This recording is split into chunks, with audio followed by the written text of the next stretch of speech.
আসসালামু আলাইকুম সবাইকে। পদার্থের গাঠনিক ধর্ম চ্যাপ্টারের এই ক্লাসে সবাইকে স্বাগতম।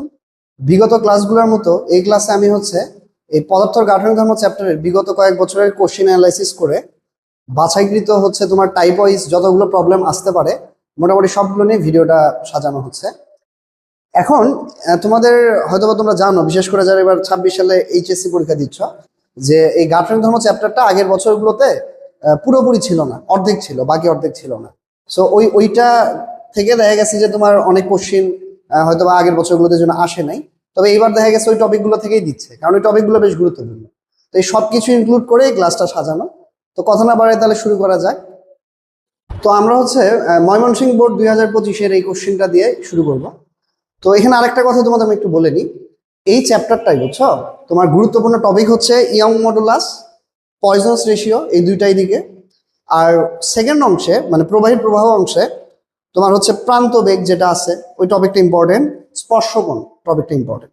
মোটামুটি এই চারটা টপিকের মধ্যে প্রশ্ন আসে, এই চারটার মধ্যে থেকে প্রশ্ন আসবে। এবং আমরা যে ক্লাসটা সাজাইছি এখানে তুমি দেখবা যে সামনে আমরা যখন অঙ্কগুলো করবো দেখবে এই চারটা টপিক রিলেটেড কোশ্চেনই বেশি আসছে বিগত বছরের মধ্যে। তো প্রথমে ময়মনসিংহ বোর্ড 2025-এর প্রশ্নটা সবাই একটু দেখো। এখানে কি বলছে দেখো, এখানে একটা গ্রাফ দিয়ে দিছে, দিয়ে বলছে এ আর বি দুইটা উপাদানের পীড়ন বনাম বিকৃতির গ্রাফ দেওয়া হয়েছে। তো গ নম্বরে বলছে বি তারের একক আয়তনে সঞ্চিত শক্তি কত, বা একক আয়তনে সঞ্চিত বিভব শক্তি কত। তো শোনো, এটা ডাইরেক্ট সূত্র, বুঝছো? একক আয়তনে সঞ্চিত শক্তি, ঠিক আছে, একক আয়তনে সঞ্চিত শক্তি বলো বা বিভব শক্তি বলো একই কথা। এটা সূত্র ডাইরেক্ট মনে রাখবা, হাফ ইন্টু কি পীড়ন ইন্টু বিকৃতি। ওকে, এটা মনে রাখবে, একদম মুখস্থ। দেখো এটা কিন্তু একক আয়তনে বললে তখন হাফ ইন্টু পীড়ন গুণ বিকৃতি হয়। নর্মালি যদি তোমাকে বলতো সঞ্চিত শক্তি তখন কিন্তু এই সূত্র হতো না, তখন কি হতো আমরা সামনে দেখবো পর্যায়ে। তো এখন দেখো এই গ্রাফ থেকে আমরা যদি দেখি, এখানে বি তারের পীড়ন দেওয়া আছে 4.9 ইন্টু 10⁻10, আর বিকৃতি দেওয়া আছে 0. কত, বি তার 0.2। তাহলে এটা আমরা যদি হিসাব করি তাহলে ওকে, তাহলে 0.5 ইন্টু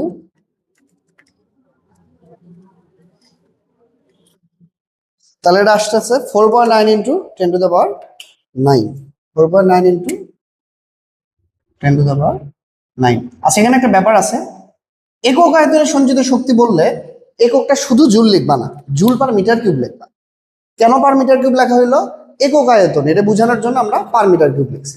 সো নর্মালি যদি সঞ্চিত শক্তি বলতো তখন সূত্রও আলাদা হতো, ওইটার একক জুল হতো, বাট একক আয়তনে বললে joule per metre cube use করবে, বুঝছো? তো খেয়াল, এবার ঘ নম্বরে বলছে যে বিল্ডিং তৈরির জন্য কোন তারটি বেশি উপযোগী হবে। তো এই ধরনের প্রশ্ন যখন আসবে আর কি, হ্যাঁ, বিল্ডিং তৈরির জন্য কোন তার বেশি উপযোগী হবে, তুমি করবা কি, দুইটা তারেরই ইয়াং মডুলাস বের করবা, এবং ইয়াং মডুলাস বের করে যার ইয়াং মডুলাসের এখানে কি দুইটা পীড়ন বিকৃতি দেওয়া আছে না, পীড়ন বিকৃতি কি দুইটা দেওয়া আছে? হ্যাঁ, দুইটা দেওয়া আছে।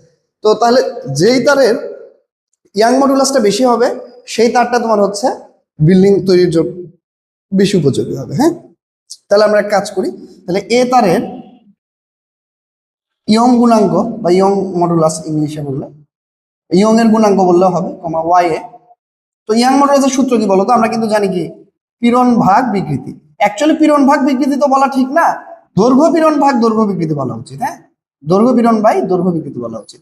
তো এখানে কিন্তু দেখো দৈর্ঘ্য পীড়ন, দৈর্ঘ্য রিলেটেড কোনো কথাই নেই। তো তুমি যদি নর্মালি শুধু পীড়ন বিকৃতি লেখো তাও হবে, কোনো সমস্যা নেই। তবে ইয়াং মডুলাস কিন্তু কি হয়, দৈর্ঘ্য পীড়ন ভাগ দৈর্ঘ্য বিকৃতি হয়।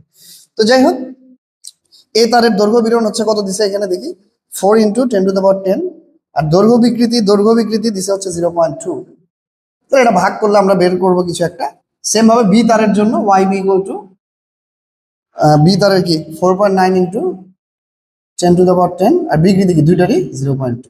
খুব স্বাভাবিকভাবে কিন্তু এটা বোঝাই যাচ্ছে যে বি তারের বেশি হবে। কেন? কারণ খেয়াল করো, এই দুইটারই কিন্তু বিকৃতি সেম, তাই না? তো বিকৃতি যেহেতু সেম, তার মানে উপরে পীড়ন যার বড় তার ওয়াই বড়। তো এখন আমি এটা দেখতেই পাচ্ছি যে বি তারের কি পীড়নের মানটা বেশি। তো খুব স্বাভাবিকভাবে তাহলে Y B greater than Y A, অর্থাৎ কি বি তারটা তোমার বিল্ডিং তৈরির জন্য বেশি উপযোগী। এটা ভাগ করো, ভাগ করলে যেটা আসে আর কি। আশা করি সবাই এটা বুঝতে পারছো, তাই না? এটা কিন্তু খুবই সহজ একটা প্রবলেম ছিল, মানে এই চ্যাপ্টার থেকে যে খুব কঠিন আসে এরকম কিন্তু না। কিন্তু সমস্যাটা হয় কি যে এত এত কিছু করে দেখা যাচ্ছে মনে থাকে না, এত কিছু অনেক বড় সিলেবাস তো এসে এত কিছু মনে থাকে না। তো ওই জন্য অনেক সময় দেখা গেছে যে এত সহজ অঙ্ক অনেকে দেখা গেছে অ্যান্সার করেনি। কেন? কারণ এই চ্যাপ্টার পড়েই জানি দেখা গেছে। ঠিক আছে, সেই জন্য কোনো কিছু বাদ দেওয়া যাবে না, চেষ্টা করবো সবই মোটামুটি যেন ধারণা থাকে। তো 2.45 ইন্টু 10^11, হ্যাঁ এত নিউটন পার মিটার। ওকে, তাহলে এটা তুলে নাও। তাহলে আমাদের হচ্ছে এই যে কি ময়মনসিংহ বোর্ড 2025-এর প্রশ্নটা আমাদের হয়ে গেল। খুবই সহজ প্রশ্ন কিন্তু। তো এবার আমরা দিনাজপুর বোর্ড 2025-এর প্রশ্নটা দেখবো। তো তোমরা একটু উদ্দীপকটা খেয়াল করো। বলছে কোনো দৃঢ় অবলম্বন থেকে এত মিটার দৈর্ঘ্য এবং এত ক্ষেত্রফলের ভিন্ন উপাদানে দুইটা তার, দেখো এখানেও দুইটা তার এবি, তো দুইটার দৈর্ঘ্য বৃদ্ধি বলে দিছে, 20 কেজি ভর প্রয়োগ করছে বা 20 কেজি ভার প্রয়োগ করছে। তো প্রথমটা দেখো একই প্রশ্ন, এ তারের একক আয়তনের বিভব শক্তি কত? তাহলে ওই জন্য কিন্তু আমি এটা মিশাইনি। তাহলে এ তারের একক আয়তনের বিভব শক্তি কি? হাফ গুণ পীড়ন গুণ বিকৃতি। তবে প্রবলেমটা হচ্ছে এখানে কিন্তু পীড়ন বিকৃতি সরাসরি দেয়া নাই। তো সরাসরি যেহেতু দেওয়া নাই, তাহলে আমরা লিখি পীড়ন সমান কি হাফ গুণ এফ বাই এ, আর বিকৃতি কি বলতো ডেল্টা এল বাই বড় হাতের এল লিখলেও হয়, ছোট হাতের এল লিখলেও হয়। এগুলো সাইডের নোটেশন, পরিচয় দিয়ে দিবা কোনটা কি। এখানে প্রযুক্ত বল বা প্রযুক্ত ভার কমা এফ, তো এফ সমান কি এমজি, এখানে কত কেজি দিচ্ছে 20 কেজি, তাহলে এমজি, তাইলে 20 ইন্টু 9.8 কত 196, তাই না? এরপরে এ ব্যাসার্ধ বোধ হয়ে দিচ্ছে নাকি, ও ক্ষেত্রফল সরাসরি দিয়ে দিচ্ছে। আচ্ছা, এটা অনেক স্টুডেন্ট আছে এই মিলিমিটার স্কোয়ার থেকে মিটার স্কোয়ারে নিতে পারে না। তো তাদের উদ্দেশ্যে আমার এরকম স্টুডেন্ট অনেক পরিচিত আছে যে তারা মিলিমিটার স্কোয়ার থেকে মিটার স্কোয়ারে করতে গেলে ভুল করে, পারে না, না ভুল করে, অনেক সময় তারা ওরা করে ভুল করে। তো মিলিমিটার থেকে মিটারে যাইতে কি করতে হয় বলতো, 10⁻⁻3, তাহলে -3-এর উপরে যেহেতু স্কোয়ার, তাহলে কত -6, তাহলে 2 ইন্টু 10⁻⁻6 মিটার স্কোয়ার। আর এখানে দেখো বলছে দৈর্ঘ্য বৃদ্ধি পাইছে 5%, তার মানে ডেল এল বাই এলই হচ্ছে 5%, মানে 0.05, মানে এত পার্সেন্ট দৈর্ঘ্য বাড়ছে, এটার মানেই কিন্তু তোমাকে বিকৃতি দিয়ে দেওয়া আছে সরাসরি। তো ডেল এল বাই এল এর ভ্যালু এখানে 5% বা 0.05 দেওয়া আছে, বুঝছো? তাহলে পার্সেন্টেজ দিলে সরাসরি তুমি, আর ধরো তুমি বুঝলাম, তাহলে তুমি কি করবা, আদি দৈর্ঘ্য এল ধরবা, তাহলে তার 5%, তাহলে এল এল কাটে যে আলটিমেটলি কি 0.05ই তো থাকবে। তো তুমি সরাসরি ওটা বিকৃতি হিসেবে ইউজ করবে। এটা কিন্তু এমসিকিউ আসতে পারে। ধরো তোমাকে বললো যে একটা তারের দৈর্ঘ্য 2 মিটার, এর দৈর্ঘ্য 3% বাড়ানো হয়েছে, তো দৈর্ঘ্য বিকৃতি কত? তাহলে অ্যান্সার কিন্তু 0.03, সরাসরি অ্যান্সার বলে দেওয়া যাবে। আমার কিন্তু আর এখানে, কারণ উপরে আর নিচে এল তো কেটেই যাবে আলটিমেটলি, তো শুধু সরাসরি বলে দিলে কিন্তু হচ্ছে। তাহলে এখানে আমরা এটা বসাই, হাফ গুণ 196 বাই 2 ইন্টু 10⁻6 ইন্টু 0.05। তাহলে এই যে এটা যদি আমরা হিসাব করি, এখান থেকে আমাদের কিন্তু চলে আসবে, দেখো 0.5 ইন্টু 196 ইন্টু 0.05 ভাগ হচ্ছে 2 10⁻⁻6, তাহলে এই যে 2.45 ইন্টু 10⁻6, এবং এটার একক কিন্তু কি হবে জুল পার মিটার কিউব, যেহেতু এখানেও কি একক আয়তনে বলা হয়েছে আর কি। সবাইকে এটা বুঝতে পারছো? এটা তাহলে উঠায় নাও। তো এবার আমরা ঘ নাম্বার প্রশ্নটা দেখবো। ঘ নাম্বার ওই সেম প্রশ্ন যে এ আর বির মধ্যে কে বেশি স্থিতিস্থাপক, তাহলে দুইটারই ইয়াং মডুলাস বের করতে হবে। তাহলে ওই সেম কাহিনী, এ তারের ক্ষেত্রে ইয়াং গুণাঙ্ক, তাহলে ওয়াই এ, পীড়ন বাই বিকৃতি, তাই না? তো এখানে সরাসরি পীড়ন দেয় নাই, তাহলে F by A L by del L by L. তো এখানে কিন্তু দেখো এফ এর ভ্যালুটা কত, আমি একটু আগে বের করছিলাম, খুব সম্ভবত কি 196 ছিল। এটা কিন্তু মান না বের করেও হইতো, বুঝছো? কারণ কি এই যে এগুলা কাটাকাটি যাবে, এখানে কিন্তু দেখো দুইটার কিন্তু এ সেম, দুইটার হচ্ছে এফও সেম, ইভেন দুইটার এলও সেম, তার মানে আলটিমেটলি এগুলো কেটেই যাবে। তারপরেও আমি হচ্ছে সরাসরি মান বের করে দেখাচ্ছি, অত ঝামেলা নাই, তুমি ভাগ করে করলেও হবে, বুঝছো? আমি সামনে কোনো এক জায়গায় ওই কোনো অঙ্কে দেখবো যে ভাগ করে করতেছি, তাহলে 2 ইন্টু 10⁻⁻6, ঠিক আছে? ভেঙে ভেঙে করি, যেহেতু বোর্ডে আসছিল 5%, তাহলে 0.05, তাহলে এটা একটা আসবে। আবার সেম ভাবে ওয়াই বি, উপরে সবই সেম, কারণ একই ভর চাপাইছে, ক্ষেত্রফলও সেম, খালি দৈর্ঘ্য বৃদ্ধি হয়েছে এটার কত 7%, মানে 0.07। তাহলে এখান থেকে দুইটার ভ্যালু আসবে, আর যেটা বড় ওই অনুযায়ী তুমি বলবা, হিসাব করে বলবা। খুব সম্ভবত এ তারটা বড় হবে, কারণ কি এটাকে হচ্ছে আমি ছোট জিনিস দিয়ে ভাগ করছি, সেটার ভ্যালুটা বড় হবে। তাহলে Y A greater than Y B, তাহলে এ তারটা বেশি স্থিতিস্থাপক, বোঝা গেল? তুমি সরাসরি ভ্যালু বের করেই করবা। আর এটা কিন্তু ভাগ করে করলে আরো তাড়াতাড়ি, এটা এমনিতে ছোট হয়েছে, 4 লাইন হয়েছে, তুমি এর চেয়ে ছোট আর কি করবা 4 মার্কসের জন্য। তো যাই হোক, এটা তাহলে সবাই তুলে নাও, খুবই সহজ প্রবলেম, সবাই তুলে নাও। তো এখন আমি হচ্ছে চট্টগ্রাম বোর্ড 2025-এর প্রবলেমটা দেখবো, এবং এই প্রবলেমটা মোটামুটি এগুলো একই ধরনের প্রবলেম, বুঝছো? তো এখানে দেখো বলছে দৃঢ় অবস্থান থেকে ঝুলন্ত একটা ইস্পাতের তার, ইস্পাতের ইয়াং মডুলাসটা কিন্তু মুখস্থ রাখতে হয়, 2 ইন্টু 10⁻11 এটা কিন্তু 9-10 থেকে আছে, ইস্পাত লোহা এগুলো কিন্তু মুখস্থ রাখতে হয়, লোহা কিন্তু সেম হয়। তো প্রশ্নের দেওয়া না থাকলে ধরে নিবা হবে 2 × 10⁻11 হবে, কারণ কি ইস্পাত ইস্পাত এগুলো দেওয়া থাকে না সাধারণত, আর আর তোমার সাধারণত দেওয়া না থাকলে ওখানে ইস্পাতই বলা থাকে, বুঝছো? তো যাই হোক, বলছে দৃঢ় অবলম্বন থেকে ঝুলন্ত একটা ইস্পাতের তারের দৈর্ঘ্য এত, ব্যাস এত, বলছে দৈর্ঘ্য এত বৃদ্ধি করতে প্রয়োজনীয় ভর সংযুক্ত করলো একজন শিক্ষার্থী, দেন আদার্স কথাবার্তা বলছে। তো বলছে যে সংযুক্ত ভর নির্ণয় করো, মানে মেইন কথা হচ্ছে এখানে এমটা বের করতে হবে। তো দেখো এখানে কি বলছে, দৈর্ঘ্য দিয়ে দিছে, তাই না? তাহলে এখানে তারের দৈর্ঘ্য এল, আদি দৈর্ঘ্য, এগুলো লিখবা যে আদি দৈর্ঘ্য 0.48 মিটার। এরপরে ব্যাস মানে ডায়ামিটার, ব্যাস দিয়ে দিছে হচ্ছে 5 × 10⁻4 মিটার। তো আমার তো লাগবে ব্যাসার্ধ, তো 2 দিয়ে ভাগ করলাম, তাহলে 2.5 × 10⁻4। এরপরে দৈর্ঘ্য এত বৃদ্ধি করতে, দেখো বলছে দৈর্ঘ্য এত বৃদ্ধি করতে, মানে এখানে ডেল এলি, এটা এই ডেল্টা এলি হচ্ছে তোমার, কারণ এত বাড়াইছে মানে কি, বাড়াইছে মানে পরিবর্তন, আর পরিবর্তনকে আমরা বলি হচ্ছে ডেল এল। তাহলে এখান থেকে এফ বের করতে হবে। এফ তো না, আমার লাগবে আসলে এম, আমার লাগবে হচ্ছে ভর, কত ভর ঝুলাইছে এখানে। যদি আমি হ্যাঁ কত ভর ঝুলাইছে, আর ইয়াং মডুলাস কি দিয়ে দিছে, হ্যাঁ 2 × 10⁻11।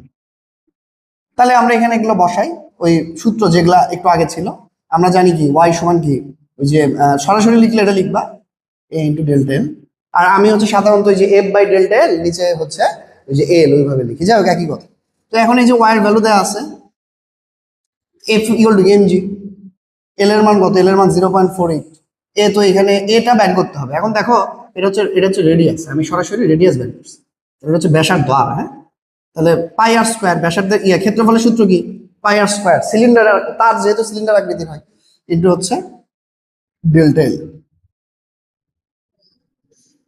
তাহলে এখান থেকে কিন্তু আমার এমজিটা চলে আসবে, আমি একবারে করতেছি 2 × 10⁻11 পাই আর স্কয়ার, এবং নিচে হচ্ছে কত হবে, নিচে হচ্ছে 9.8 × 0.48, তাহলে এই যে এত কেজি। ওকে, তাহলে এটা যদি আমরা হিসাব করি, এটা হিসাব করলে আমাদের এটা হয়ে যাবে। ওকে, তাহলে 2.5 - 4 5 ভাগ হচ্ছে 9.8 ভাগ হচ্ছে 0.48, তাহলে 0.2 কেজি। তাহলে আমার এর আনসার হচ্ছে 0.2 কেজি। তাহলে প্রথমটা আমার কিন্তু হয়ে গেল, বুঝে গেল? সবাই তাহলে তুলে নাও। এই প্রবলেমটা আগের গুলোর চেয়ে একটু আলাদা, আলাদা না মানে সামান্য কিছু ডিফারেন্স আছে, কারণ আগের গুলোতে দেখা গেছে সবই দিয়ে দিয়েছিল সরাসরি, বাট এটাতে আমার একটু হয়তো বা চিন্তা করতে হয়েছে যে এমটা বের করতে হবে, বাট এগুলো খুব সহজ প্রবলেম, এগুলো কঠিন না। তো এটা গেল। এবার আমরা ঘ নাম্বার প্রবলেমটা দেখবো, এগুলো ডাটা আছে থাকে, এগুলো আমি না মিশাই কারণ ডাটাগুলো লাগে আমার। তো ঘ নাম্বার প্রবলেমটা দেখো, বলছে শিক্ষকের বক্তব্যের যথার্থতা, মানে শিক্ষক কি বলছে, শিক্ষক বলছে পার্শ্ব হ্রাসের মান 2 ন্যানোমিটারের বেশি হবে না, তারের পয়জনস রেশিও 0.3। তো পার্শ্ব বিকৃতি, মেন কথা হচ্ছে পার্শ্ব বিকৃতির কথা বলছে। এই যে দেখো, এই যে পার্শ্ব হ্রাসের মান ব্র্যাকেটে বলছে ব্যাস। তো আমরা কিন্তু জানি পয়জনস রেশিও সমান কি হয় বলতো, পয়জনস রেশিও কি, পার্শ্ব বিকৃতি ডিভাইডেড বাই কি, দৈর্ঘ্য বিকৃতি, এটার যে রেশিও এটাকে আমরা কি বলি, পয়জনস রেশিও বলি, তাই না? তো ডেল্টা ডি বাই ডির ভ্যালু এখানে, আর এখানে ডায়ামিটার তো দিয়ে দিছিল, আমি যদি এখানে বলি ডি ডায়ামিটার বড় হাতের ডি লিখি আমি, হ্যাঁ যেহেতু এখানে বড় হাতের লিখছি, ডি সমান হচ্ছে 5 × 10⁻4 মিটার, এটা তো দেওয়াই ছিল, এখান থেকে তো আর বের করলাম। তো বলছে পার্শ্ব বিকৃতি, যদি এখানে পার্শ্ব বিকৃতি সরাসরি বলেনি, পার্শ্ব হ্রাস বলছে, তো আলটিমেটলি হ্রাস হবে। কেন হ্রাস হবে, কারণ দৈর্ঘ্য যদি বাড়াই ব্যাস কিন্তু কমে যায়, তাই না? আমরা কিন্তু জানি যে এই পয়জনস রেশিওর কনসেপ্টই কিন্তু এটা ছিল, যেটাকে যদি আমি ধরো টেনে লম্বা করি তখন এটা চিকন হয়ে যাবে। তো দৈর্ঘ্য বাড়ালে কি হয়, ব্যাস কমে, আর দৈর্ঘ্য কমালে ব্যাস বাড়ে। তো আমি সরাসরি ইউজ করি। তো তাহলে এখান থেকে আমার পয়জনস রেশিও আমি দেখতে পাচ্ছি 0.33 দেওয়া আছে, আমার ডেল্টা ডিটাই বের করতে হবে। আর বড়, আচ্ছা এটা আমি একবারে লিখি আর কি, এটা এল, নিচে হচ্ছে ডি × ডেল্টা এল। তাহলে এখান থেকে ডেল্টা ডি যদি আমি বের করতে চাই, তাহলে হচ্ছে 0.33 × D × del L divide by হচ্ছে বড় হাতের এল। তাহলে 0.33, বড় হাতের ডি কত, 5 × 10⁻4, ডেল এল 2.4 10⁻5, আর বড় হাতের এল এর ভ্যালু হচ্ছে 0.48।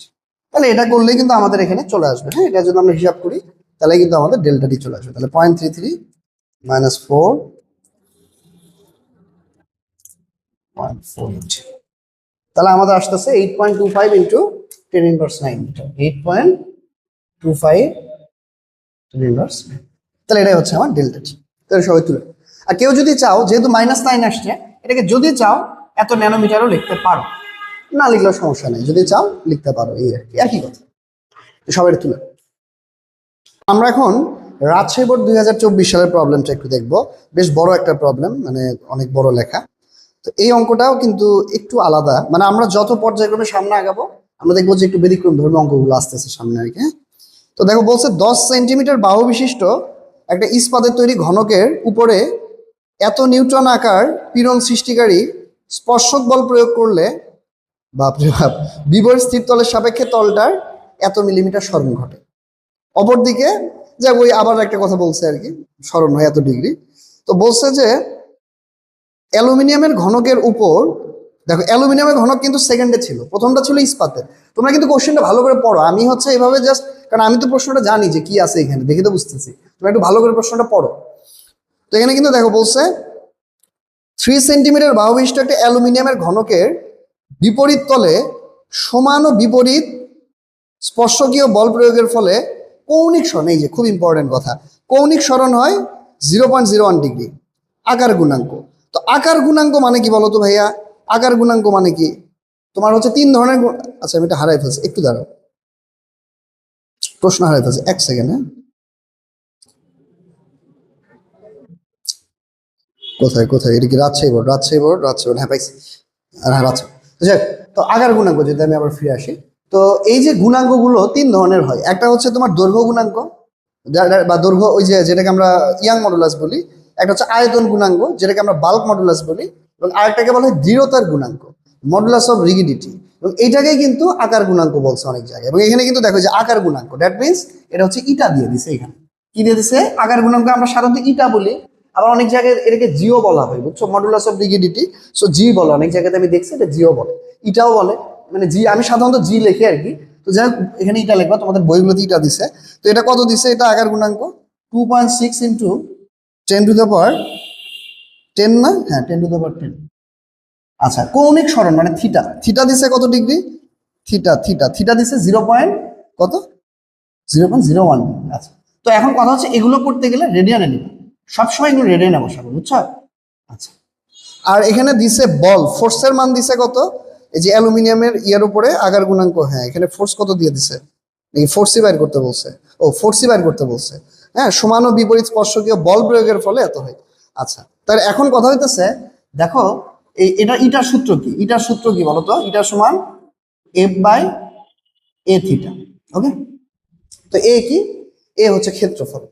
এখন এই জিনিসটা আমি একটু ডিটেলসে না বললেই না, যে এই আকার গুণাঙ্ক জিনিসটা আসলে কি, খেয়াল করো। আচ্ছা, এখানে আমি এটার ক্ষেত্রফলটা একটু চেক লিখে তারপরে দেখতেছি। এখানে বাহুর দৈর্ঘ্য কত দেয়া আছে? 3 সেন্টিমিটার বাহু, তাহলে ক্ষেত্রফল অবশ্যই বাহু স্কোয়ার। তাহলে এ সমান হচ্ছে কত? 3 সেন্টিমিটার দেখলাম,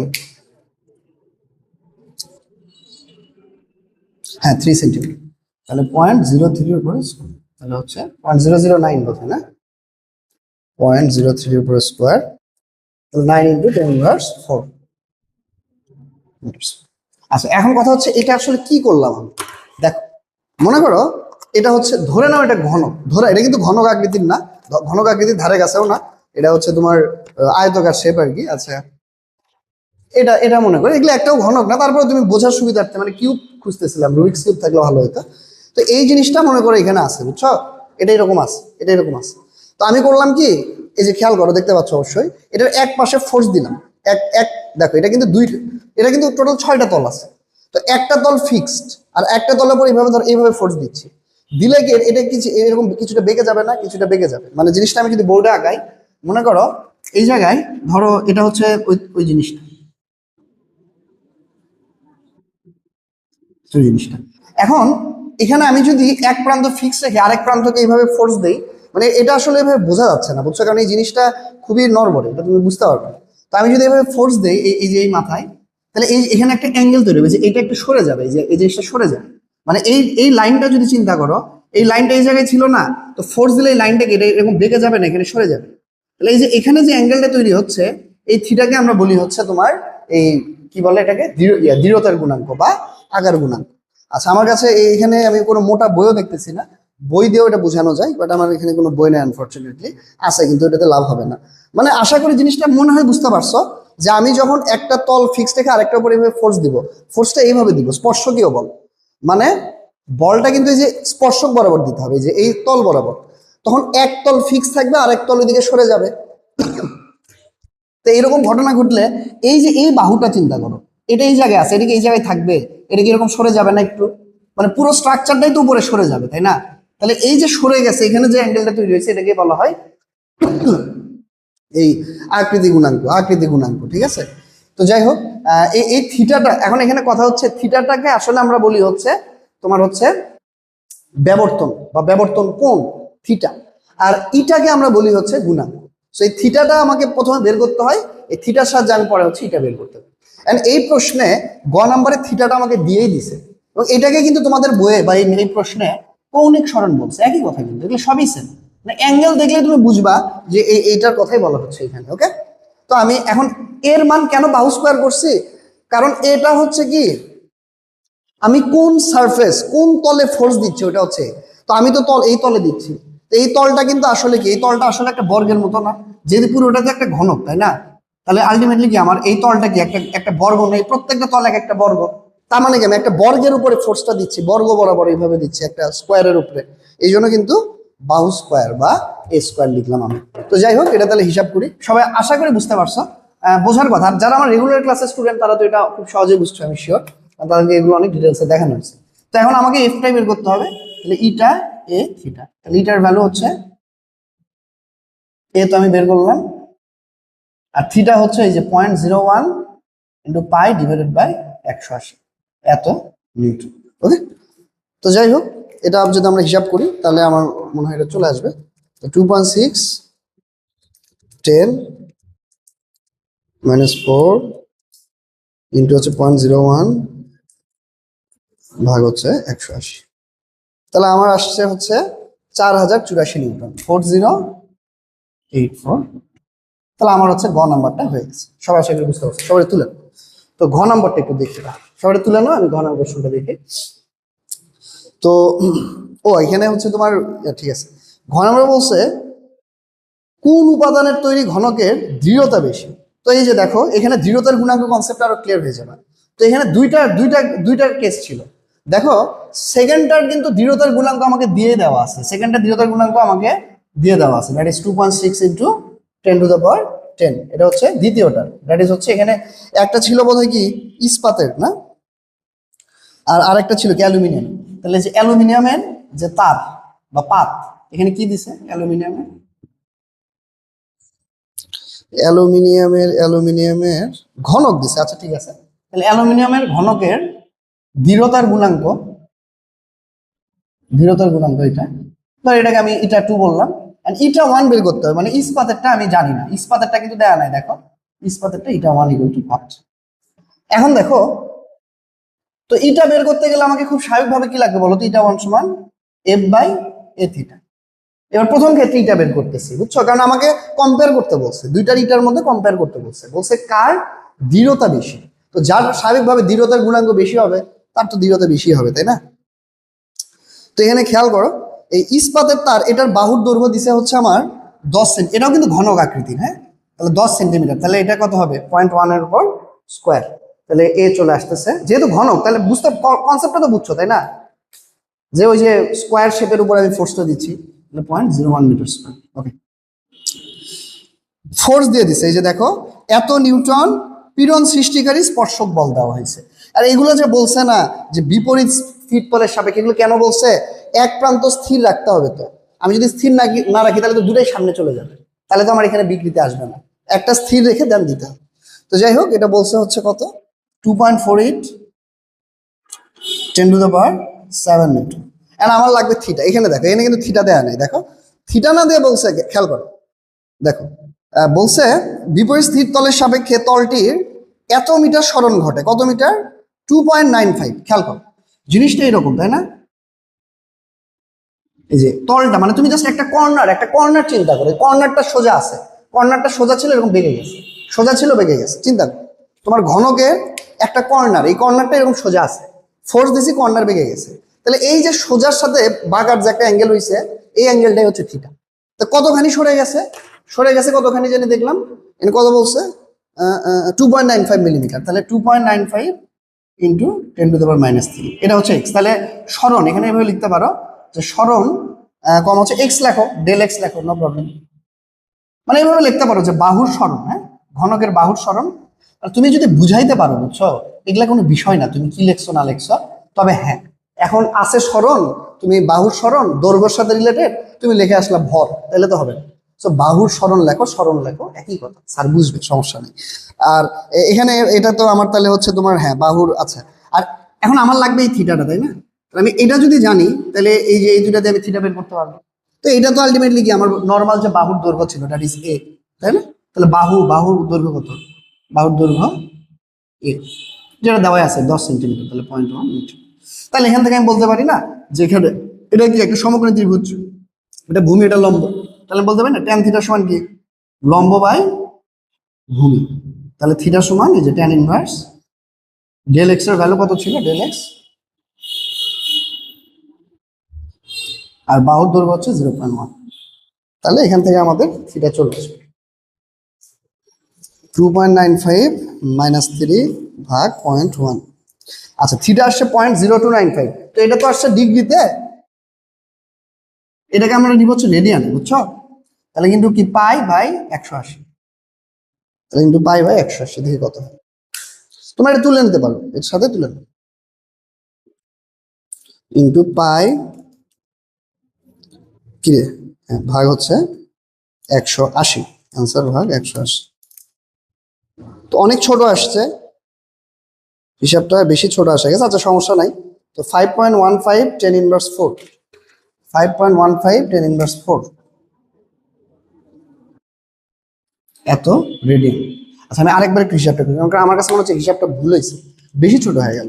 অবশ্যই একই কথা, এটা এটা আসলে ওই 0.0295, আর এখানে তো পয়েন্টের পরে 3টা 4টা শূন্য আছে, প্রায় একই ধরনেরই জিনিস। তারপর আমি একটু দেখি, হ্যাঁ ঠিকই আছে, সমস্যা নেই, এটাই বসাই দিব। তাহলে এই যে নতুন যেটা আমরা এখানে বের করি, এফ এর ভ্যালু হচ্ছে 2.48 10⁻7, এ কত, এ হচ্ছে 0.01, আর এটা হচ্ছে 5.15 10 ইনভার্স 4। ওকে, তাহলে এটা যদি আমরা করি তাহলে কত হয় একটু দেখি।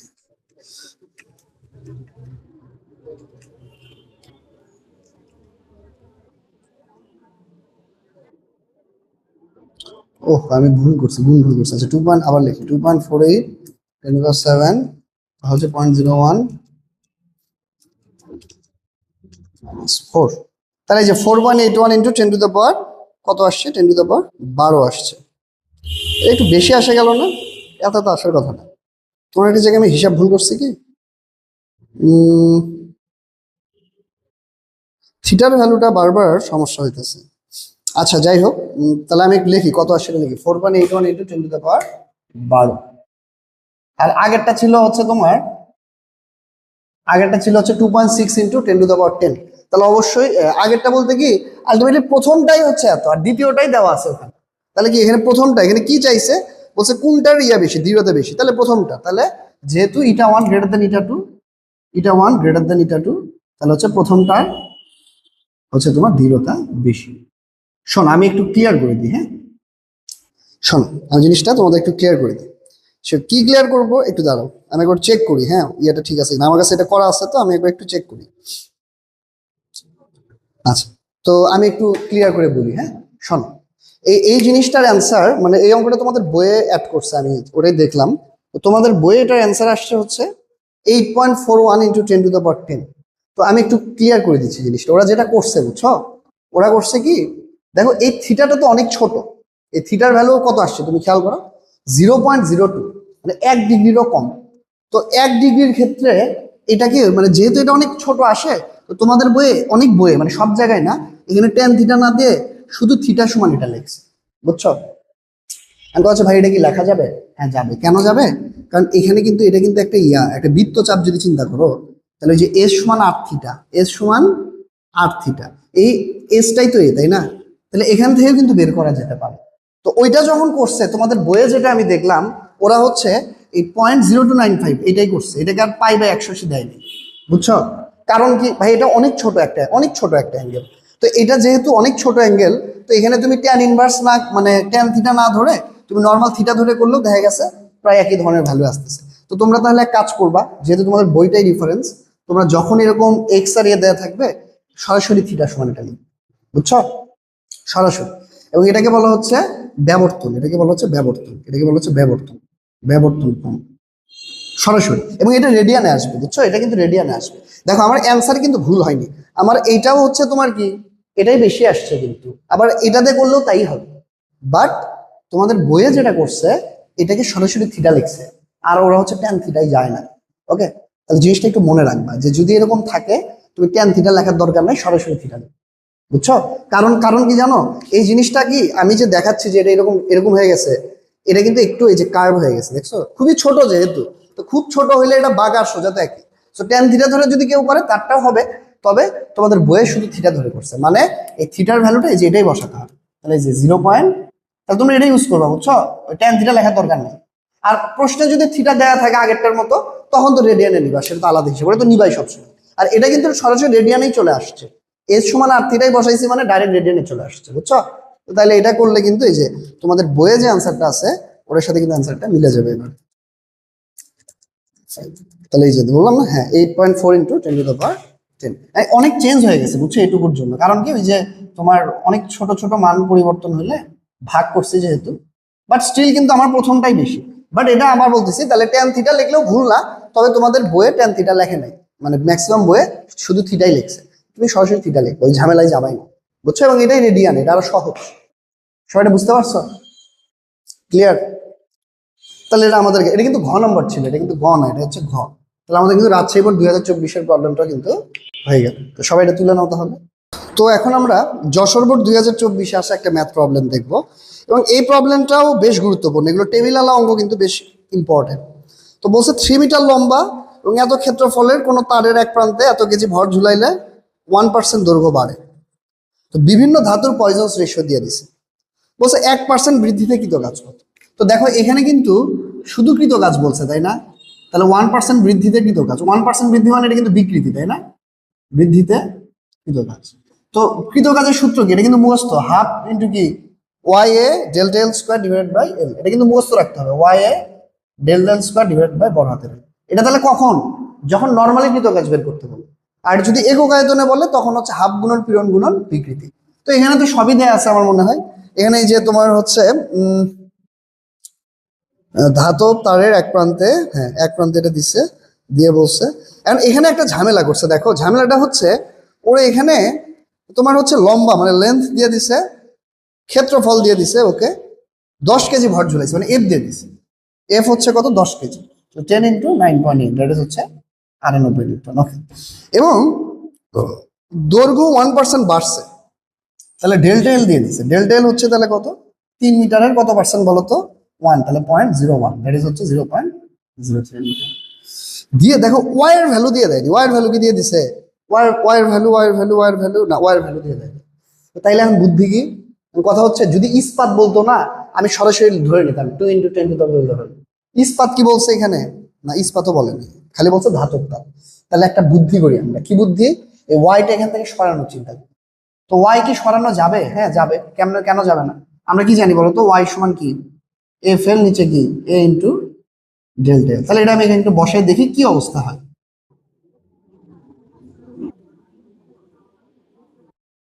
তো দেখো এটা যদি তুমি হিসাব করো, দেখো ও এখানে একটা এ আছে, সরি। তাহলে যে এ কেটে যাবে, এল এল কেটে যাবে, ডেল্টা এল কেটে যাবে, যাই কি থাকবে half into F into delta L. তার মানে এটাও কিন্তু কৃতকাজের একটা ফর্মুলা, খুবই গুরুত্বপূর্ণ, এটাও একটা এটাও একটা, এই দুইটাই কিন্তু লাগে। তাহলে উপরেরটা হচ্ছে কি, যখন ওয়াই টোয়াই দেওয়া থাকবে, আর নিচেরটা হচ্ছে ফোর্স আর দৈর্ঘ্য বৃদ্ধি, এটা দেওয়া থাকবে। দেখো ডেল্টা এল কিন্তু বিকৃতি না, ডেল্টা এল হচ্ছে দৈর্ঘ্য বৃদ্ধি, আর ডেল্টা এল বাই এল হচ্ছে বিকৃতি। তো আমার কিন্তু এখানে শুধু ডেল্টা এল লাগবে, এই জন্য কিন্তু আমি ডেল্টা এল এর ভ্যালু এখানে বাইর করে নিচ্ছি, নাহলে কিন্তু আমি ওটা জীবনও বাইর করতাম না, কারণ আমি জানতাম ওটা এটা কেটে যাবে, কারণ এখানেও কেটে যায়। তো যাই হোক, এটা কি সব বুঝতে পারছো? এই দুটো সূত্রে কিন্তু মনে রাখতে হবে তোমাদের, কখন কোনটা লাগে বলা যায় না, কিন্তু তবে এটাই সবচেয়ে বেশি লাগে। আর এটা জানলে তো এখান থেকে এটা আসাই যায়। তাহলে ডাইরেক্ট গুণ করো, 1/2 × 98 ইন্টু হচ্ছে এল, ডেল 0.03। তো করো তোমরা, দেখো কত হয়।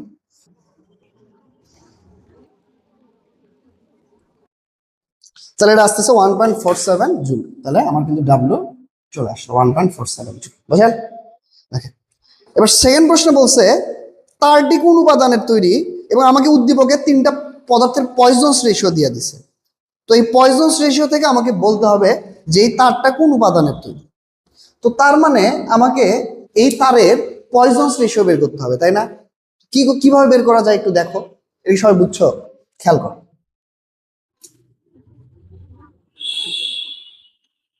তো ঘ নাম্বার, এটা কিন্তু বেশ সুন্দর একটা প্রবলেম। হ্যাঁ, তো আমরা কি জানি পয়জনস রেশিও সমান কি বলতো?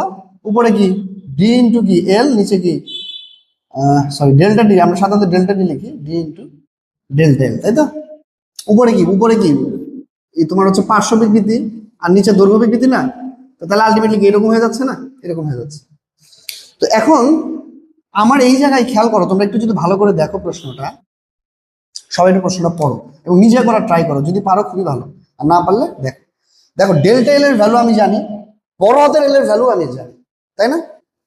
ডেল্টা এলও জানি, ইয়েস, বড় হাতের এলও জানি। আমার লাগবে কি? আমার লাগবে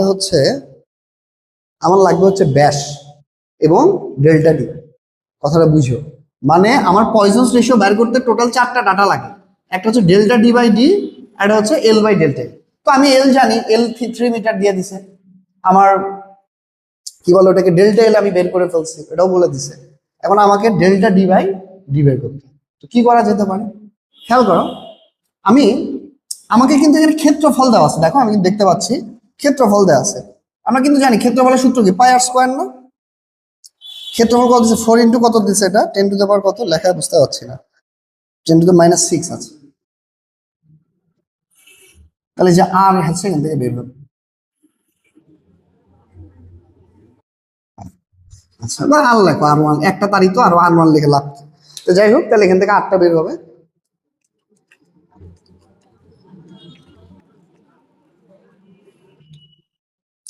তাহলে 1.12 10 টু দ্য পাওয়ার -3। এটা তো আর, আমার তো লাগবে ডি। আমি যেহেতু ব্যাস দিয়ে করতে, এখানে কিন্তু আর লিখলেও হয়, কারণ কি ডি যে কথা, আরো তো একই কথা। ডি থেকে আরে গেলে কি উপরেও আমি কি করব, 2 দিয়ে ভাগ করব, নিচেও 2 দিয়ে ভাগ করব না? 2 2 তো কাটাই যাবে একদম, তাই না? তো একই জিনিস। তো যাই হোক, তাহলে এটাকে আমরা যদি 2 দিয়ে গুণ করি, এটা হচ্ছে 2, তাহলে যে 2.24। তাহলে আমি কিন্তু বড় হাতের ডি পেয়ে গেছি অলরেডি, বড় হাতের ডি পেয়ে গেছি। এখন আমার লাগবে হচ্ছে ডেল্টা ডি। তো দেখো এখানে বলছে যে দৈর্ঘ্য 1% বেড়ে যায়। উদ্দীপকে বলছে কি 10 কেজি ভর জোড়ালে দৈর্ঘ্য 1% বেড়ে যায়, তাই না? তাহলে বলো তো 1% যদি দৈর্ঘ্য বাড়ে, তাহলে আমার নতুন দৈর্ঘ্য তাহলে কত? 3 প্লাস 0.03, এটা ইজ কি 3.03 মিটার, তাই না? আচ্ছা, এগুলো তো সবাই তুলে নিচ্ছ, তাই না? আমার এখানে আরো কিছু ডাটা লিখতে হবে, তো আমি এটা মিশাই দিই। মিটার আর কি দেওয়া আছে এখানে, আর কিছু দেওয়া নেই। তো যাই, এখন আমার নতুন দৈর্ঘ্য আমি বলতেছি এল ড্যাশ, নতুন দৈর্ঘ্য 3.03 মিটার। কেন এগুলো লাগবে? কারণ আমার ডেল্টা ডি জানতে হবে। ডেল্টা ডি আমি এখনো জানি না। ডেল্টা ডি হচ্ছে ব্যাসের পরিবর্তন, এগুলো মিশে দিলাম। তো ব্যাসের পরিবর্তনটা কই থেকে আসতেছে? খুব স্বাভাবিক কথা রে ভাই। মনে করো কি দিয়ে দেখে আমার কাছে,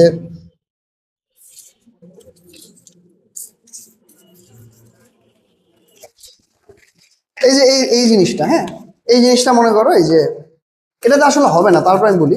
ধরো এই জিনিসটা হচ্ছে, ধরো এটা একটা সিলিন্ডার, তো এর তো একটা লেন্থ আছে এবং এর একটা কি ব্যাসার্ধ আছে না? তো এটাকে যদি আমি সামহ এটাকে যদি আমি আরো চিকন করি, তো এটা তো টানলে কি হবে, এটা লম্বা হয়ে যাবে। এটা তো হবে না, বললাম না, কারণ এটা তো ফিক্সড। তো এটা যখন লম্বা হয়ে যাবে, তখন খুব স্বাভাবিকভাবে কি হয়ে যাবে বলতো, এই যেটা আমি একটু আগেও দেখাইছি, যে এটাকে যখন আমি ফোর্স দিয়ে লম্বা করতেছি টেনে, তখন ওর ব্যাসার্ধ কি হচ্ছে, কমে যাচ্ছে না? ব্যাসার্ধ বা ব্যাস কমে যাচ্ছে। তো আমার এটাই লাগবে, এই যে ব্যাস কমছে বা ব্যাসার্ধ কমছে, এটাই হচ্ছে ডেল্টা ডি। কতটুকু কমছে? দেখো খুবই ট্রিকি একটা প্রশ্ন। এটা কই আসছিল এটা?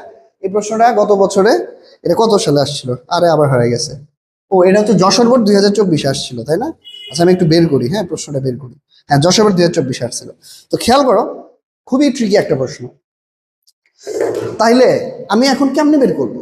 দেখো, এই যে আমি ফোর্স দিছি, টানে লম্বা করছি, তাহলে ফোর্স দেওয়ার পর দ্বিতীয় ক্ষেত্রে ওর কি সেম থাকবে বলতো? ওর কিন্তু আয়তন সেম থাকবে, তাই না? আয়তন কি চেঞ্জ হবে? একটা জিনিসের আয়তন কি চেঞ্জ করা যায়? মানে ধরো এই বোতলটা আমি বিভিন্ন শেপে ধরো ইয়া করতেছি, এটা ধরো আমি এরকম মুছড়াই দিলাম, এর কি আয়তন চেঞ্জ হবে? আয়তন কিন্তু চেঞ্জ হবে না, ঠিক আছে? তো যাই হোক, তো এখন তাহলে দ্বিতীয় ক্ষেত্রে কি আয়তন সমান, তাহলে মানে প্রথম ক্ষেত্রে দ্বিতীয় ক্ষেত্রে আয়তন সমান, তাহলে আয়তন সমান বলা যায় না, ক্ষেত্রফল ইনটু হচ্ছে ব্যাসার্ধ, বলা যায়, অবশ্যই বলা যায়। বা আমি ক্ষেত্রফল ইনটু দৈর্ঘ্য বলতে পারি, ব্যাসার্ধ তো বলা ঠিক না, যেহেতু ব্যাসার্ধটা এখানে লাগবে। আর এই যে এর মধ্যে তো ব্যাসার্ধ আছে, পাই আর স্কয়ার আছে, সো এখানে আর বললে ভুল হতো। তাহলে A1 L1 ইকুয়াল টু কি A2 L2। তো দেখো এবার খেয়াল করো, মনোযোগ দিও। A1টা কিন্তু আমি জানি, আহা লিখে নে এটা, A1টা কিন্তু জানি, A1 তো দেওয়া আছে প্রশ্ন, যে A1 তো এখানে দেওয়া আছে, A1 দেওয়া আছে কত, 4 ইন্টু কত, কই গেল 4 ইন্টু 10 টু the minus 6, তাহলে যে A1 হচ্ছে 4 into 10 two the minus 6, L1 3, এই A2টাই হচ্ছে আমার নতুন ক্ষেত্রফল, আর L2 হচ্ছে কত 3.03। এবার বুঝছো কেন আমার L2 লাগলো? কারণ ওই যে নতুন যে ক্ষেত্রফল ওইটা আমার লাগবে, আর নতুন ক্ষেত্রফল থেকে নতুন ব্যাস পাবো, ব্যাসার্ধ পাবো, তাহলে অঙ্ক শেষ। তাহলে এই যেখান থেকে A2টা আমি বের করতেছি সরাসরি, হ্যাঁ। তাহলে আমার হচ্ছে A2 আসতেছে হচ্ছে দেখো 3.96 10 টু the minus 6 মিটার। তাহলে এখান থেকে আমি নতুন যে ব্যাসার্ধ এটাও পেয়ে যাব। তাহলে এখান থেকে কিন্তু 8 চলে আসবে।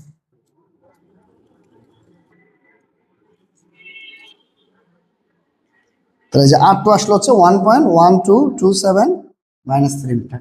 তাহলে এখান থেকে আমার কি নতুন যে ডি বা D2 বড় হাতের ডি, ব্যাসকে বড় হাতের ডি লিখছি, তুমি চাইলে ছোট হাতের লিখতে পারো, এটা হচ্ছে আদি আর এটা হচ্ছে শেষ, তাহলে D2 হচ্ছে ইন্টু হচ্ছে 2। তাহলে দেখো আমি কিন্তু ইচ্ছা করে 4 ডিজিট লিখতেছি, কারণ চেঞ্জটা হয়েছে আমার তৃতীয় বা চতুর্থ ডিজিটে যায়। সো এগুলো ছোট ছোট হিসাব যখন হবে, দশমিকের পরে 4 ডিজিট, সবসময় 4 ডিজিট দিবে, বুঝছো? ফিজিক্সে 4 ডিজিট নিলে সবসময় সেফ, ওকে?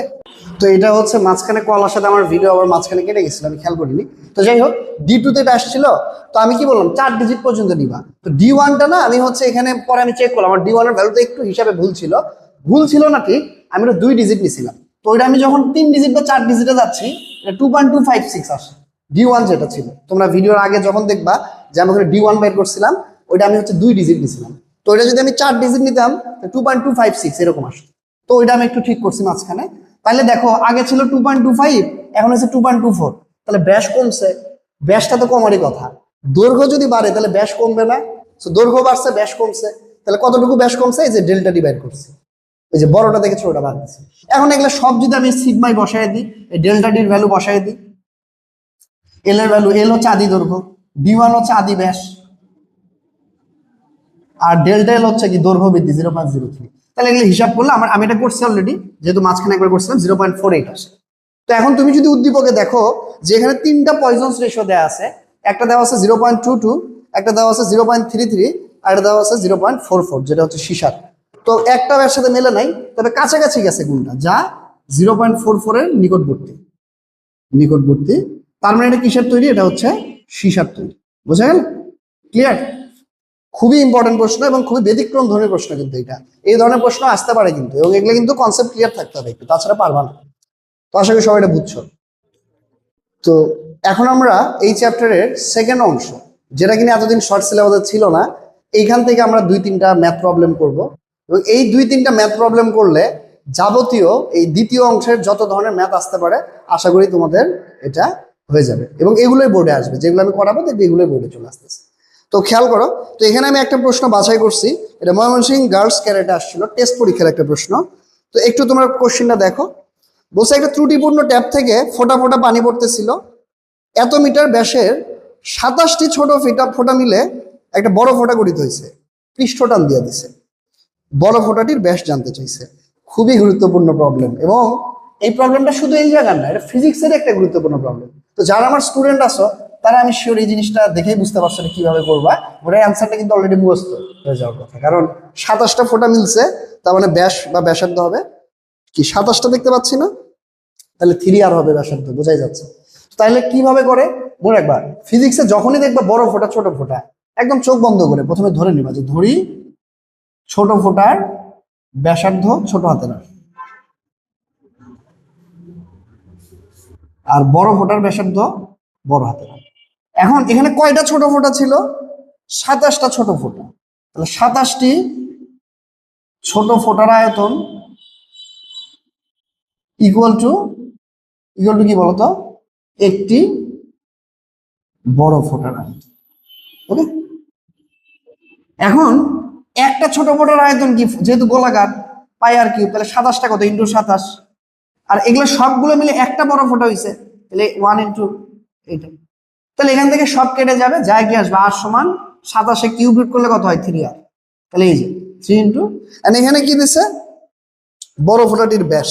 তো ছোট ছোট ছোট ছোট ও ছোট এখানে কিন্তু ইয়া দিছে, মানে ব্যাসার্ধ দেয় নাই, ব্যাস দিছে। তো সমস্যা নাই, আমি 2 দিয়ে গুণ করবো, তাহলে এখানে 2r ইকুয়াল টু 6r, তাই না? লেখা যায় দুই পাশে ধরো আমি 2 দিয়ে গুণ করছি, মানে 3 ইন্টু 2r। তাহলে আলটিমেটলি কি ডি সমান কি বলতো, ডি সমান 3 ইন্টু ছোট হাতের ডি। এখন একটা ছোট ফোঁটার ব্যাস আমি দেখতে পাচ্ছি 4 ইন্টু 10 টু মাইনাস 7, তাহলে অ্যান্সার হচ্ছে 12 ইন্টু 10 টু মাইনাস 7, তাহলে -6, তাহলে 1.2 ইন্টু 10 টু মাইনাস 6 মিটার। তাহলে আমার কিন্তু এটা গ নাম্বার অ্যান্সারটা হয়ে গেল। ওকে, এখানে ঘ নাম্বার প্রবলেমটা দেখো, বলছে এটাও কিন্তু খুব এক্সেপশনাল একটা প্রবলেম। বলছে উদ্দীপকে বর্ণিত ঘটনার কারণে পানির তাপমাত্রা বাড়ছে, এটা দেখাও।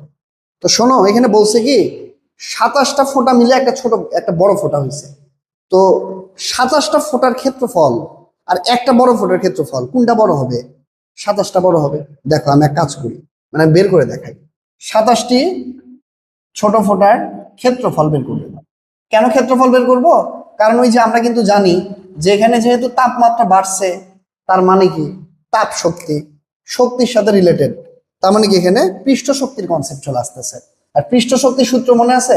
ওই যে তোমার কি ছিল জানো, ওই যে টি ইন্টু কি ডেল্টা এ, তাই না? এই যে পানির মানে এগুলো তলের ক্ষেত্রে কি পৃষ্ঠ শক্তি, যে এখানে টি এর ভ্যালু মানে পানি বলছে না, তো পানির পৃষ্ঠ টান দিয়ে দিছে, তাহলে পৃষ্ঠ শক্তির সূত্র কি টি ইন্টু ডেল্টা এ। মানে আমি যদি কনসেপ্ট একটু বুঝাই বলি, আচ্ছা এক কাজ করি প্রথমে, তাহলে বুঝতে পারবা। 27টা ছোট ফোঁটার ক্ষেত্রফল, এই অঙ্কটা আসতে পারে কিন্তু পরীক্ষায়, ক্ষেত্রফল। তাইলে যেহেতু গোলক, তাহলে 27 ইন্টু কি বলতো, এগুলো কি গোলক না? অবশ্যই গোলক হবে, এটা তো আর ইয়ার কিছু না, অবশ্যই গোলকই হবে।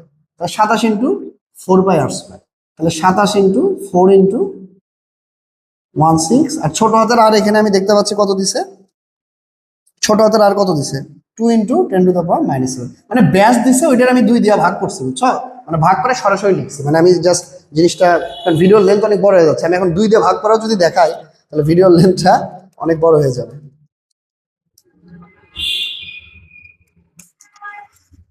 তো যাই হোক, এটার ক্ষেত্রফল আসতেছে 1.357, 4 ডিজিট নিবা, বুঝছো? আমি কিন্তু 2 ডিজিট নিয়ে ওখানে একটু ভুল হয়ে গেছিল, পরে কিন্তু ওটা ঠিক করতে হয়েছে। -11 মিটার স্কয়ার। আর একটা বড় ফোঁটার ক্ষেত্রফল 4 পাই বড় হাতের r স্কয়ার, এবং বড় হাতের আর তো আমি ওখানে বের করলামই। বড় হাতের আর কত বের করছিলাম?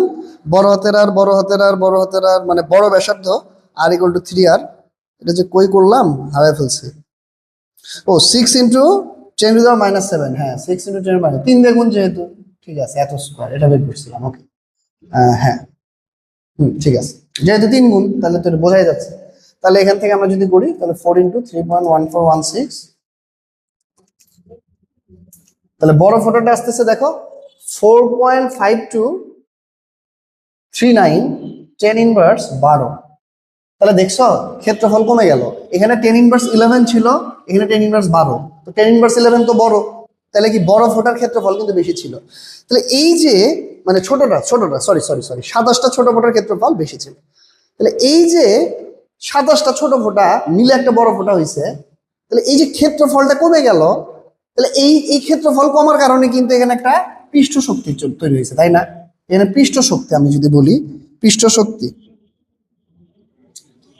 হ্রাস পায়, বা পৃষ্ঠ শক্তি এখানে সরাসরি লিখবা, যেখানে পৃষ্ঠ শক্তির পরিবর্তন, এটাও লিখতে পারো, পরিবর্তন W equal to T into delta এ।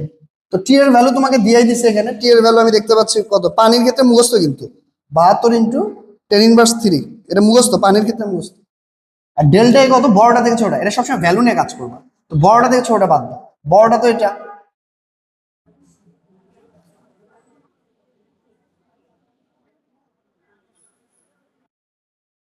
দেখো আমি কিন্তু খুব ডিটেলসে যাচ্ছি না, আমি কিন্তু আগেই বলছি প্লে লিস্টের শুরু থেকে বলে আসতেছি যে আমি কিন্তু খুব ডিটেলসে এগুলো কোনোটাই যাচ্ছি না।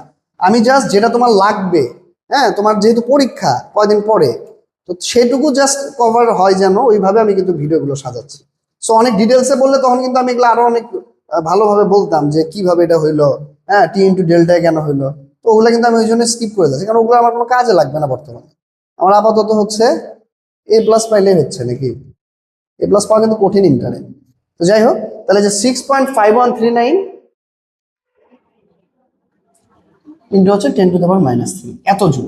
তাহলে এত জুল শক্তি নির্গত হবে, পৃষ্ঠ শক্তি, মানে তোমার বড় থেকে ছোট হয়ে গেছে, ক্ষেত্রফল কমে গেছে, তার মানে এই পরিমাণ শক্তি ওখানে নির্গত হবে। এই শক্তিটা কি করবে, যেহেতু এটা কমে গেছে, এই শক্তিটার মধ্যে পানির টেম্পারেচারটা বাড়ায় দিবে, ওর মধ্যে জমা থাকবে এই শক্তিটা, কি করবে সে, পানির টেম্পারেচার বাড়ায় দিবে। বুঝছো, এই কনসেপ্ট এখানে বলছে যে কি এটার কারণে পানির টেম্পারেচার বাড়বে, এটা এটা কতখানি বাড়বে। তাহলে শর্ত মতে এটা সমান কি বলতো, শর্ত মতে এগুলো তুলছো তো, এগুলো মিশিয়ে দিচ্ছে কিন্তু তুলছো সবাই উপরে। তাহলে শর্ত মতে এগুলো মিশিয়ে দিলাম, হ্যাঁ তাহলে শর্ত মতে ডাব্লিউ সমান কি দিলে MS দিল দিলাম, মানে বুঝছো। তাহলে পৃষ্ঠ শক্তির পরিবর্তন যেটা, পৃষ্ঠ শক্তির পরিবর্তন যে অংশটা, এটাই কি করতেছে, এটাই কিন্তু পানির তাপমাত্রা বৃদ্ধিতে ব্যয় হচ্ছে। তাহলে ডেল থিটা সমান, তাহলে ডাব্লিউ এটা বসা, এম কত, ভর দিছে, ভর ভর ভর, এখানে ভর আমি দেখতে পাচ্ছি না, এখানে কিন্তু ভর কি দেওয়া আছে, কি বলছে এখানে, এত 27 ছোট ফোঁটা মিলে ভর দেওয়া না, দেখলে ভর বের করা যাবে যেহেতু বলে দিছে। তাও দেখি দেওয়া আছে কিনা, না আমি ভর দেখতে পাচ্ছি না। তাহলে এক কাজ করি, তোমার হচ্ছে এখানে ভরটা বের করে নিই। হ্যাঁ, ভরটা কেমনে বের করবা, ওই যে আমি ভি বের করছিলাম না, তো এম সমান তো রো ভি হয়, তাই না, এম সমান রো ভি। তাহলে ওই যে 1000 ইন্টু, আর ভি তুমি বড়টা দিয়ে করো, 27টা ছোটটা দিয়ে করো, একই তো হবে, তাই না। আর কি, তো আর কিউব, আর বড় হাতেরটাতে করছে নাকি, তুমি যদি 27 ইন্টু ছোট হাতেরটা দাও তাও সেম আসবে, কারণ কি আয়তন কি সেম থাকে না, সো করলেই হলো একই আসবে। তো এটা কত আসে, এটা আমার কাছে করা আছে, যেহেতু আমি সরাসরি এখান থেকে বসাই দিতেছি। তাহলে এটা আমার আসবে হচ্ছে 0.048 10⁻16, আর পানির এস তো 4200, তাহলে এটা করলে আসবে হচ্ছে 0.171 কেলভিন। পার্থক্য কেলভিনে লিখবা, তাহলে এত কেলভিন, মানে পানির টেম্পারেচার এই যে এইটুকু পরিমাণে বেড়ে যাবে। বোঝা গেল? তো সবাই এটা তুলে রাখবো, খুব ইম্পর্টেন্ট অঙ্ক, কিন্তু ইম্পর্টেন্ট বলতে এক্সেপশনাল একটু।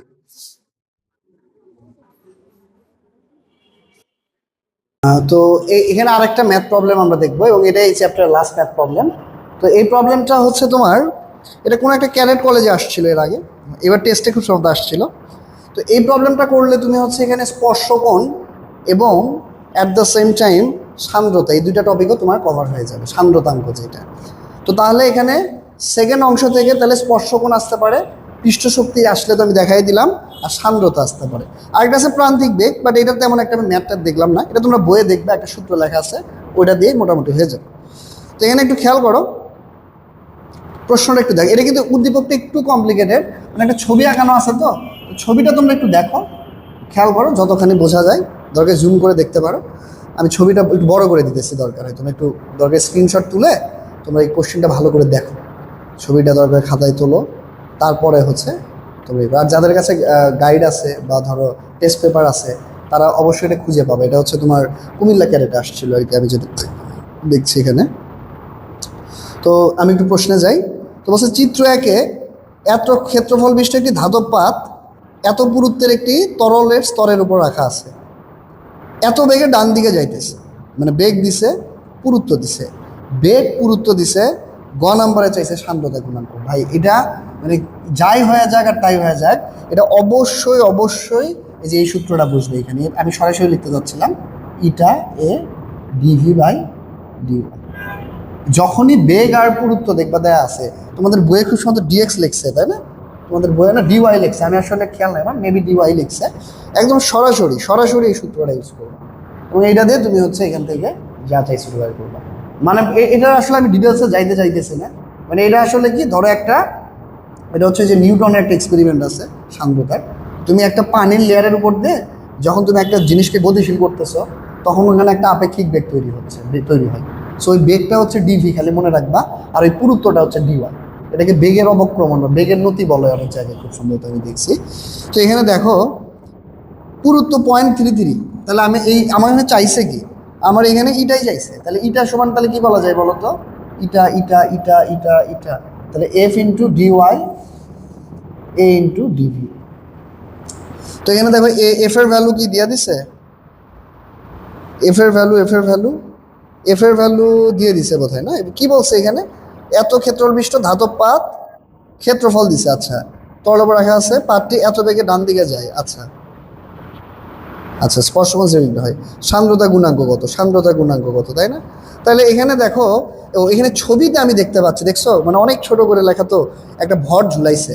তাহলে এই যে 0.01 কেজি, তাহলে এইখান থেকে কিন্তু এফটা চলে আসবে, এফ সমান এমজি। মানে এই ভর ঝুলানোর কারণে ওটা স্লাইড করে সামনের দিকে যাচ্ছে, বিষয়টা এইরকম। তাহলে যে 0.01 কেজি ইন্টু 9.8, তাহলে এটা হচ্ছে তোমার এফ এর ভ্যালু। তাহলে কত আসতেছে এটা গুণ করলে? 0.098 এত নিউটন। ওকে।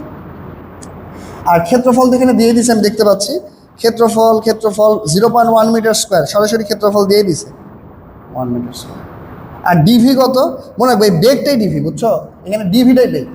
একটা তো জিরো হয়, বিয়োগ দিলে এটাই থাকবে। সো তুমি যেটা থাকবে ওটাই বেগ, অত বোঝার কিছু নাই। আর যদি দুইটা বেগ থাকে, যদি বলে এত থেকে এত হয়েছে, তখন বাদ দিবে। এখানে আসলে কি হয়েছে জানো? এটা থেকে জিরো বাদ হয়েছে। তো জিরো বাদ দিলে তো যা তাই। বাট যদি কোনো একটা বেগ অন্য দেওয়া থাকে, তখন তুমি সেটা এখানে বাদ দিবে। এরকম হওয়ার কথা না, আমি কখনো এরকম দেখি নাই, সেরকম আসার কথা না। আর ডিওয়াই যেটা, ডিওয়াই হচ্ছে পুরুত্বটাকে আমরা ডিওয়াই দ্বারা নোট করি, সাধারণত লিখি সাধারণত। এখানে পুরুত্ব কত দেখতে পাচ্ছি, মানে আমার কাছে কোশ্চেনটা একটু অস্পষ্ট, বুঝছো? এই জন্য আমার আসলে এটা খুঁজে পেতে বেশ বেগ পাইতে হচ্ছে। এই যে 0.3 মিলিমিটার, 0.3 মিলিমিটার, তাহলে 10⁻³ মিটার। তাহলে এই ডাটাগুলো এখানে বসায় দিলে তুমি কিন্তু এখান থেকে সান্দ্রতা গুণাঙ্ক কিন্তু পেয়ে যাবে। হ্যাঁ, 10⁻³। তাহলে এটা যদি হিসাব করি, এটা হিসাব করলে আমার হচ্ছে এখানে ক্যালকুলেটর 0.00, তোমরা নিজেরা করতে পারো আর কি চাইলে। 0.3, 0.1, 0.0। তাহলে আমার আস্তে আস্তে হচ্ছে 3.458 10⁻³, 3.458 10⁻³। আচ্ছা, ইয়ার একক কি বলতো? সান্দ্রতাঙ্কের একক কি? প্যাসকেল, ওই যে newton second per metre square, তাই না? Newton second per metre square, বা প্যাসকেল সেকেন্ডও বলা যায়, কিন্তু এটাকে কিন্তু প্যাসকেল সেকেন্ডও বলা যায়। ওকে, তো সবাই আশা করি এটা বুঝতে পারছো, সবাই এটা ক্লিয়ার? ওকে, এবার দেখো বলছে চিত্র 2-এ, দেখো চিত্র 2টাও কিন্তু, মানে ছবিটা কিন্তু ভাইয়া আমি বড় করে আবার দিচ্ছি, দরকার হয় ছবিটা ভালো করে সবাই তুলে নাও আগে। এটা মিশিয়ে দিচ্ছি, তুলে নিছো? আমি এখানে ছবিটা আবার বড় করে দিচ্ছি, দরকার হয় তোমরা একটু দেখো। দেখো ছবিটা দেখো, পুরো স্ক্রিনেই ছবি দিয়ে দিচ্ছি, দেখো। বলছে কই গেল? হ্যাঁ, চিত্র 2-এর বি অংশে কৈশিক নলে আরোহণকৃত পানির দৈর্ঘ্যের সাথে এ অংশের তুলনা করো। ঠিক আছে, মানে মেইন কথা হচ্ছে বি অংশে কতটুকু পানি উপরে উঠছে, এটা আমাকে বের করতে হবে। ওকে, তো পানি উপরে উঠছে, তাই না? তাহলে আমার এখানে সূত্র কি বলো তো? এখানে এটা কিন্তু তোমরা বই যদি দেখো ভালো করে, এগুলো পড়ে থাকো, তাহলে আমরা কিন্তু জানি কি এইচ মান কি, ওই যে তোমার সূত্রটা কি ছিল? 2t cos θ, নিচে কি রোজি বোধ হয়, না? আর রোজি। এই সূত্রটা কিন্তু ভাই মুখস্থ। এটা হচ্ছে এই যে কৈশিক নলে পানির বা তরলের মানে অবক্রমণ বা উড্ডয়ন, মানে উঠতেও পারে, আবার কি এভাবে উঠতেও পারে, আবার কি এটা উঠতেও পারে, এটা আবার নামতেও পারে। তো সাধারণত স্পর্শকোণটা যখন 90-এর চেয়ে ছোটো হয়, তখন কিন্তু ওঠে, আর 90-এর চেয়ে বড় হলে নামে। তো পানি ওঠে আর পারদ নামে। সো এই থিটাটা হচ্ছে ওই থিটাটা, যেটাকে আমরা স্পর্শকোণ বলে থাকি। আর টি হচ্ছে পৃষ্ঠটান, আমরা জানি। রো তো রো 1000, আর আর হচ্ছে এটার ব্যাসার্ধ, যে এই সিলিন্ডারের যে একটা ব্যাসার্ধ আছে, এটা হচ্ছে আর, বুঝলা? এবং এই এইচটা হচ্ছে কতটুকু পানি উপরে উঠছে। এই যে পানি মনে করে উপরে উঠছে, মানে কৈশিক নল যখন তুমি একটা পাত্রের মধ্যে দিবা, দেখবে পানি উপরে উঠতেছে, এই উপরে ওঠাটাকে কৈশিকতা বলা হয়। তো যাই হোক, আমি কিন্তু আবার বলতেছি, আমি খুব ডিপে কিন্তু যাচ্ছি না, কারণ এই ভিডিওটা বানানোর উদ্দেশ্যই হচ্ছে প্রবলেম সলভ করে দেওয়া। সো আমি অনেক ডিটেলসে আমার নর্মাল যে ক্লাসগুলো আছে অফলাইনে যাদের পড়াইছি বা এখানে, তাদেরকে আমি এগুলো দেখাইছি। তো যাই হোক, এগুলো বসাও তাহলে 2 এখানে পৃষ্ঠটানটা মতো দেয় আছে। হ্যাঁ, এই যে এই যে পানিতে এই যে 0.07 দেওয়া আছে আর cos 0, পানির ক্ষেত্রে না বলা থাকলে 0 ডিগ্রি ধরবো। আর এখানে আমি দেখতেই পাচ্ছি দিয়েই দিছে। আর আর এর ভ্যালু ব্যাস, এটা হচ্ছে কত 1 মিলিমিটার ব্যাস দিছে না, 1 মিলিমিটার ব্যাস। তাহলে এটাকে আমি যদি 2 দিয়ে ভাগ করি তাহলে হচ্ছে ব্যাসার্ধ ইন্টু 1000 ইন্টু হচ্ছে 9.8। তো এটা যদি আমরা হিসাব করি তাহলে কিন্তু আমাদের এটা চলে আসছে আস্তে আস্তে আর কি। এটা হিসাব করি 2 ইন্টু 0.07 ভাগ হচ্ছে